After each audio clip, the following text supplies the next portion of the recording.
Hi,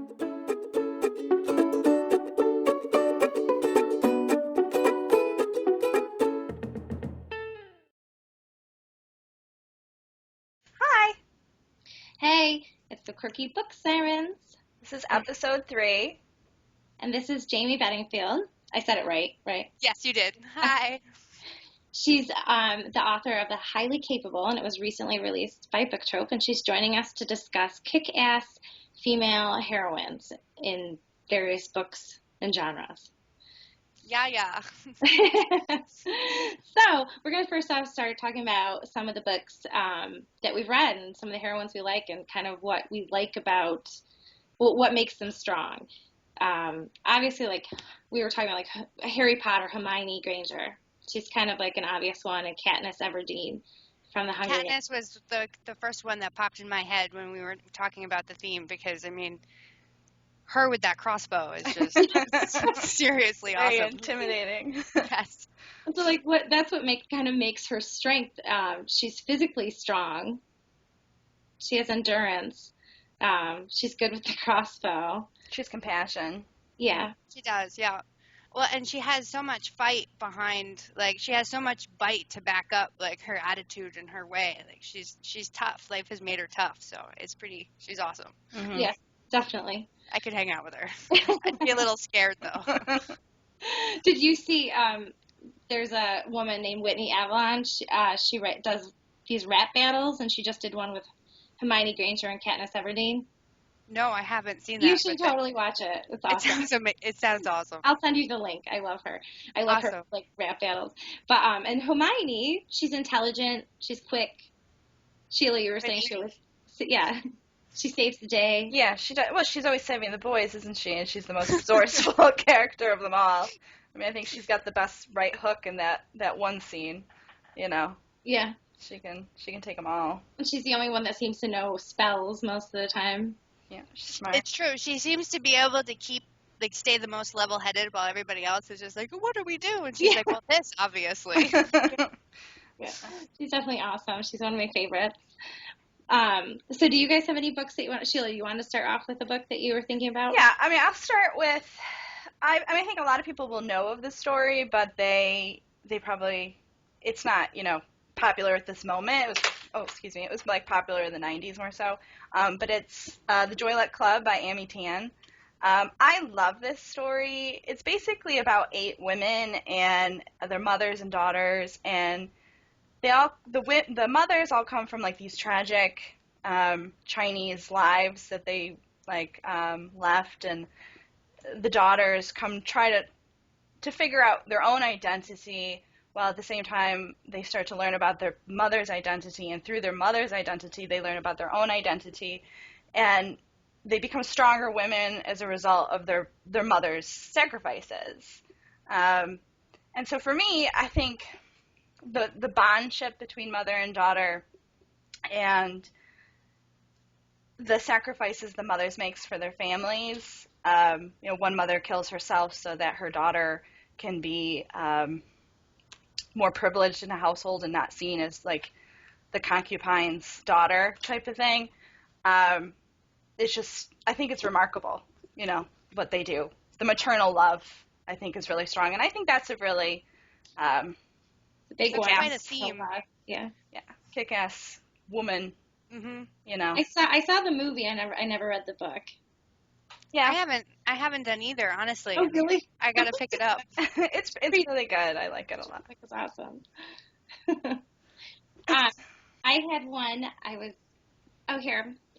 I'm going to start with, okay, well, we're not doing TV, but I figured I'd slip this one in through comic book. Hey, it's fine Buffy. now. Nice. Made into a book. I was totally like, yes. I was like, how can I slip Buffy in there? Because I totally wanted to be her. I know, me too. I have the comic books. I'm like, oh yeah, it's a book. Yes. She's obviously physically strong, but she's internally strong too. I mean, she goes through so much, and she has to, she loses people. There's so much tragedy in her life, and she keeps fighting through it all. This is my favorite TV show ever, but the comic books are awesome. So you obviously watched it. Yes, it was, you know, it would come on and I would not answer the phone, which was very, big thing for me to do at that age. But yeah, totally love Buffy. And it's not just Buffy, it's most of the female characters. It's It's like true. Willow. Yeah. Willow does rock. Yeah, Anya, Tara, all the rest of the Slayers that join in the comic books. Hmm. This is all about the comic book. It's like her leading all the Slayers from that she changed. I got to read the comic books. I haven't. I was obsessed with the show and have continued to watch it on Netflix and all that good stuff, but I got to check out the comic book. I have a bunch of them. I don't have all of them, but I'm slowly trying to get through them eventually. All of them. They just keep coming out with them. But okay, so do you have any book you want to talk about, Jayme? I do. And it's not Bella, it's Alice. Oh yeah, I that's was excellent. thinking about actually. She's awesome. And I pretty much loved her from the first one when she took Bella into the car when they drove to Arizona with Jasper. Yeah. But the reason why I showed Eclipse here is because she really shows her loyalty to Bella and Edward and her family in this one, and in Eclipse that is. And I think that's what her. Is that the third one? Yes. Yeah. Okay. I don't know. I keep bringing it into the camera. Maybe it'll do some talking for me. But she's such a good friend, and she's very loyal. And I mean, who wouldn't want Alice as a BFF? I know. She's the best. And her power is pretty awesome. Oh yeah, definitely seen the future. She's awesome. Mm-hmm. She's all about protecting her family, and Yeah. that's a big theme. And I think she is the reason in the end that they basically survive, because she uses her gifts. Absolutely. And she and Jasper went to some crazy places to save the family and prove that. And she's probably the reason that Bella and Edward even end up together at the end too, because I got to agree with you there. She was a pretty huge supporter, one of the only. Yeah. Mm-hmm. She was definitely on Team Edward. Yeah, definitely. Well, it's funny because so Stephanie Meyer and I brought it into. I don't know if you've read The Host. I have, yep. My cover, unfortunately, is not pretty because it got ripped off. But I feel like both the main character Melanie and the alien, the Wanderer, they're both really strong because it's true. The Melanie is mentally strong because she stays there and she's able to keep talking to her and fighting with her will to survive. Mm-hmm. And then Wanderer, the alien, she embraces human compassion and life, and in the end, gives back Melanie her life. So I think that both of them are really strong heroines. Yeah, that's a good one. And I haven't thought about that book in a while. That's a good book. Yeah, I really liked it. I thought I don't think it got much. It's the only thing that she wrote outside of Twilight so far, the Twilight world, and I think it was really good. It was really good. I thought it was really interesting. All right, Sheila. I would say my next batch. Okay, these two, The Handmaid's Tale, and then Kushil's Dart. They're both technically slaves to men, and The Handmaid's Tale, she's more about kind of living through what she's going through and coming out of it a stronger female that saves, the child in her womb type of thing. I guess I have a mother thing going on. I don't know. This one, she becomes a political force and uses uses men's weakness for sex as a way to basically come out on top. So I really like those two. I like the Shield Dart. I haven't read The Handmaid's Tale. Yeah, I read it years ago, so it's a little fuzzy, but I do remember really identifying with her and really feeling her struggle. Yeah. Well, we kind of was creating a list earlier, Jayme, of what makes a kick-ass female character, and we had physical strength, magical strength, maternal strength, intelligence, wit, humor, independence, stands up during adversity, compassion, and personal growth. Do you have any you think you could add? Well, it's a very thorough list. Yeah. But bravery. Yeah, oh, that's a good one. That's an awesome one. All right, do you have any other books you want to talk about? Actually, I do, and I don't have it. Unfortunately, I don't have the copy to show off. But I was thinking about badass female characters, and just kind of I I wrote a book about one, so I've just been kind of, I was been reflecting, kind of in preparation of our show, and Matilda popped in my head. Oh, And she was she was the first female character that stood out to me, and it was during a time period where like a batch of books led me in a lot of ways to, writing for a living. So I wanted to bring up Matilda, because she didn't have a choice into the family she was born in, but she stayed kind and strong, and she had that mental power thing that I love so much.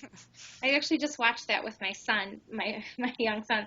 But I actually was going to talk about A Little Princess by Frances Hodgson Burnett, because she remains kind and compassionate and giving, even when she's like being treated like a pauper and being treated horribly. And that's one of the first, like that and The Secret Garden were two books. The Secret Garden, yes. They're like my favorites from when I was a kid. And yeah. I remember getting this like special copy of The Secret Garden that had like the key, like necklace, and I wore that thing like there was no tomorrow.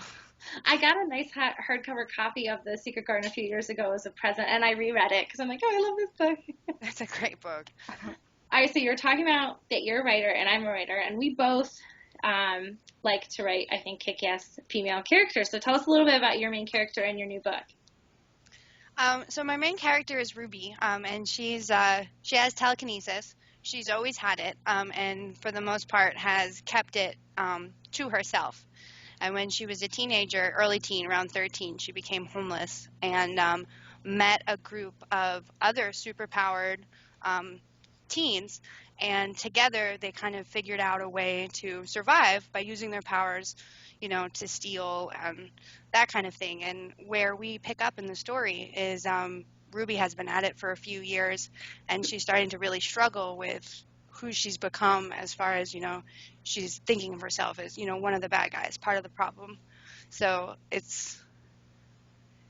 she finds her strength in being good through the story. And she grows, and she's also got the power, she's got the power. That also makes her strong. And she meets people along the way that show her what truly being cared about means, and that caring for others and being cared about, friendship, it's a strong theme throughout it. Yeah. I definitely have to read that one. It sounds interesting. I like the whole homeless aspect of it going on. I like it too, and I like the I always like the ESP and the paranormal kind of powers. It reminds me a little bit like L.J. Smith was an author we read when we were younger. She wrote the Vampire Diaries. Yes, yep, I have like all of them. Did you ever was it like Dark Vision series or whatever? I think yeah, so I always there's so many, but they have the mental powers. Yeah, it was so long ago. And so in my book, Fractured Dream, one of my favorite characters is Jess, and she's actually like Little Red Riding Hood, and but she like fights with like an axe, and she's like she kills big bad wolves basically for that's what it's her calling. So that she's like my favorite of the books I've written. She's my favorite like kick-ass female heroine in my books. Fractured Dream sounds really cool. I have it in my Kindle. I just haven't started it yet because Really? Where she went. Yes, where she went, Gail Forman, and then I was gonna pop over. But that I read the synopsis, the description. Synopsis blurb. Yeah. Yeah. So yeah, she's probably my favorite character to write, and because she's badass. And that was another thing. There was another book I read, and it's actually like chick lit, but it's also paranormal. It's called The Undead series. Yeah, it's an awesome combo actually. And it's about this like kind of flighty girl who ends up dying and becoming a vampire. She gets bit, she gets like scratched by something, and then she like wakes up like a vampire, and she's like just overly concerned about shoes and stuff. And they're like, "No, you're the queen." She's like prophecy. Anyways, it's an awesome combination. And in her strength is like she's just witty and she just doesn't take shit from anybody. And it's just she has the physical strength, but there's vampires stronger than her, and she still like kind of overcomes them. It's a long series. It's really fun. That's awesome. I'm definitely gonna check that out. That Oh sounds yeah, right up my alley. yeah, you should. I think she just came out with another one I have to get, but What yeah, is it called? I've never heard of that before.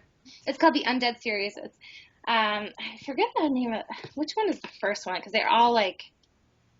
I think it's Undead. I think it's this. No, it's not this one. It's Undead and Unwed is the first one. Okay, yeah, that's new to me. Yeah, they're good. You guys should definitely check them out. Sheila, did you have any more books you want to talk about before we?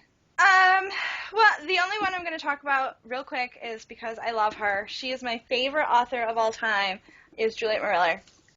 And what I love about her characters, because she always writes well, she usually, not all, I can't say that. Sometimes, most of the time, it's a female perspective, especially for the Seven Waters series. And they're not women that are physically strength in any way, but they're women that basically always end up saving the day just by putting their family and their loved ones ahead of their own desires. A lot of times they travel into the Fey world to, rescue a loved one. And they're healers and they're, I don't know, I guess you could say they're the domestic aspects of women that I think are empowering. And I really like that about her characters. That's the only thing I'm going to say. So you should read her someday. 'Cause really good, really good. Well, a literary character that I find like I have to just bring up that is like one of my favorites, and I always think of her as a strong character in different renditions she's been is Morgan Le Fay. Yeah. From the King Arthur, Camelot. Yes. She's one of my favorite literary characters of all time. I think That's a good one.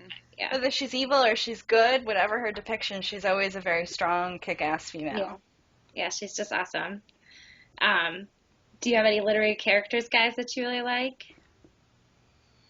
I'm putting everybody on the spot. You really are. Sorry. I mean, I do, but now I've blanked. I know, because I just asked, of course. Well, Emma from Emma, Jane Austen. She's awesome. Yeah. She's strong. Yeah. I didn't think of her. Yeah, she's awesome. I never read the book. I've seen the movie though on that one. I've never seen the movie, but I've read the book. I read you know what book I really always liked was Jane Eyre. And even though she's like depicted as this like plain kind of just serious girl, she's got an inner strength in her. Jo from Little Women. Little Women? Oh yeah. One of my favorites, yeah. Yeah, she's great. I'm trying to think of some other old ones. My dog is snoring, so I'm really sorry if the snoring is That's funny. He's like 100-pound Rottweiler, so when he snores, yeah, my son was running around earlier upstairs, so I was a little nervous he was going to interrupt her. But he's asleep, so it's all good. Charlotte from Charlotte's Web. You know, I thought of that earlier, too. My daughter's name is Charlotte. Oh, that's pretty. That's where I totally picked it from. Oh, really? It's from the movie? Or the book, not the movie. Yeah. Yeah, that's awesome. And all the characters really in that book. I was thinking, too, the little girl in it, too, was strong. Yeah, there's just so many throughout history and now. And, if my brain first initially goes to, like, paranormal and, like, fantasy and, like, warriors, but then you think about it and it's like, did I even talk about the Jodi Picoult book yet? No. Oh, yeah, this one, I was thinking of her because the little girl in it, it's my sister's keeper, goes to become emancipated from her parents.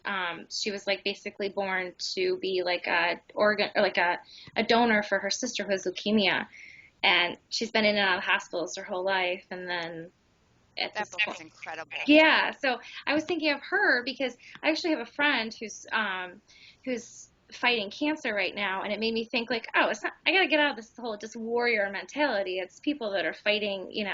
Kick-ass female characters are everywhere in literature. So I wanted to talk about that one. Yeah, that was a good one.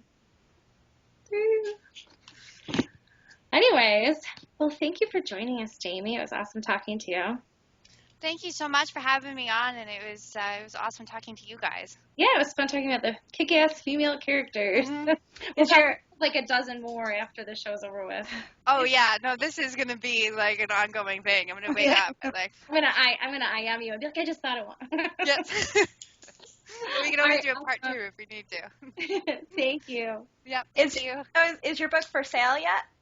Oh yes, it is. Yeah. It was officially released on November 13th, and now it should be easy to find just about anywhere. Okay, great. Yeah. Book on Amazon if you're a Kindle lover, or Barnes & Nobles. Okay, great. I'll put a link so people can go check it out. Oh, cool. Awesome. All right, thank you. Thank you. Bye. Bye.